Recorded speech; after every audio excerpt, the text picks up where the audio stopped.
Let's talk about American manufacturing, a favorite topic for politicians, but for good reason. Since 2000, the US has lost over 5 million manufacturing jobs. That's like the entire population of Colorado vanishing from the factory floor. Manufacturing's share of GDP has dropped from 25% in the 1960s to just 11% today. This isn't just a statistic, it's a crisis that's gutted communities and left towns with boarded-up factories. We hear promises to bring jobs back, but the reality has been a slow-motion collapse. Headlines about plant closures feel personal, a betrayal of the country that once built the world. It's not just nostalgia, it's anxiety that we've lost the ability to make things. If a country can't make things, what can it do? Tonight we're diving into what's really behind this decline. Forget the sound bites, we're looking at the facts. Why did this happen? Who's to blame? And can we fix it? Here's the twist. Factory jobs aren't the dead-end gigs people think. The average US manufacturing worker earns over $95,000 a year with benefits, more than most private sector jobs.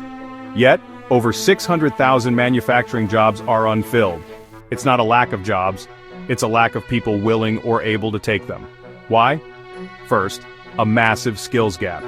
Today's factories need workers who can program, operate robotics, and troubleshoot high-tech machinery.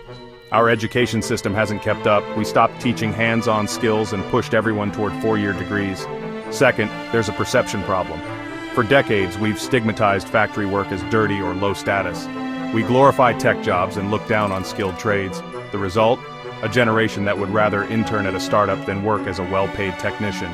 We've marketed factory jobs as relics, and now no one wants them. The jobs are there, but the workers aren't. The skills gap and cultural bias are keeping factory floors empty. That's a crisis we can't ignore. Who's to blame for the decline? Two main culprits: offshoring and automation. Offshoring was simple math. Why pay $25 an hour here when you can pay $2 abroad? Trade deals like NAFTA and China's WTO entry made it easier than ever to move jobs overseas. The result? A hollowed-out industrial heartland and lost know-how. Then came automation. Robots made factories more efficient but needed fewer workers. Even as output rose, jobs disappeared. But here's the twist. Countries like Germany and Japan embraced automation and kept strong manufacturing sectors. They used robots to make workers more productive, not to replace them. So, it's not just offshoring or robots, it's how we use them. The real issue is deeper, a failure to adapt and invest in our own workforce and industry. That's what set us back. It's not just offshoring and robots. American innovation in the physical world has slowed. In 1930, the Empire State Building went up in 410 days. Today, it can take that long to get a permit. We're great at digital innovation, apps, social media, but not at building new physical things. Airplanes, power plants, and cars haven't changed much in decades. Why?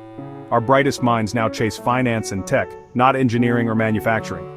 Financial engineering pays more than real engineering. Building a factory is risky and slow. Building an app is fast and lucrative.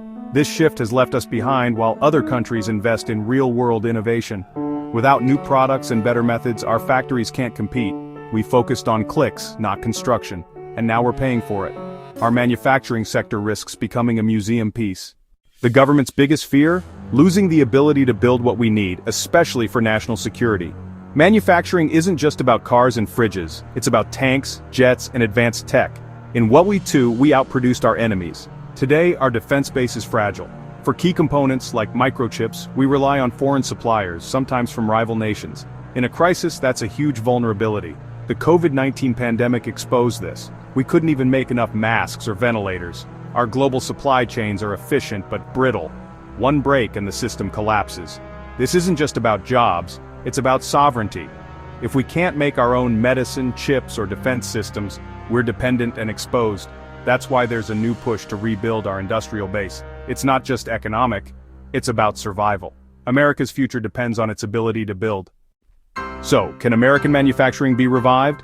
Maybe, not to the 1950s, but to something stronger and smarter. First, we need to overhaul education and training. Invest in vocational schools, apprenticeships, and make skilled trades prestigious again. Change the culture, treat technicians and tradespeople with the respect they deserve. Second, we need smart government policy incentives for R&D, support for new factories, and investment in infrastructure.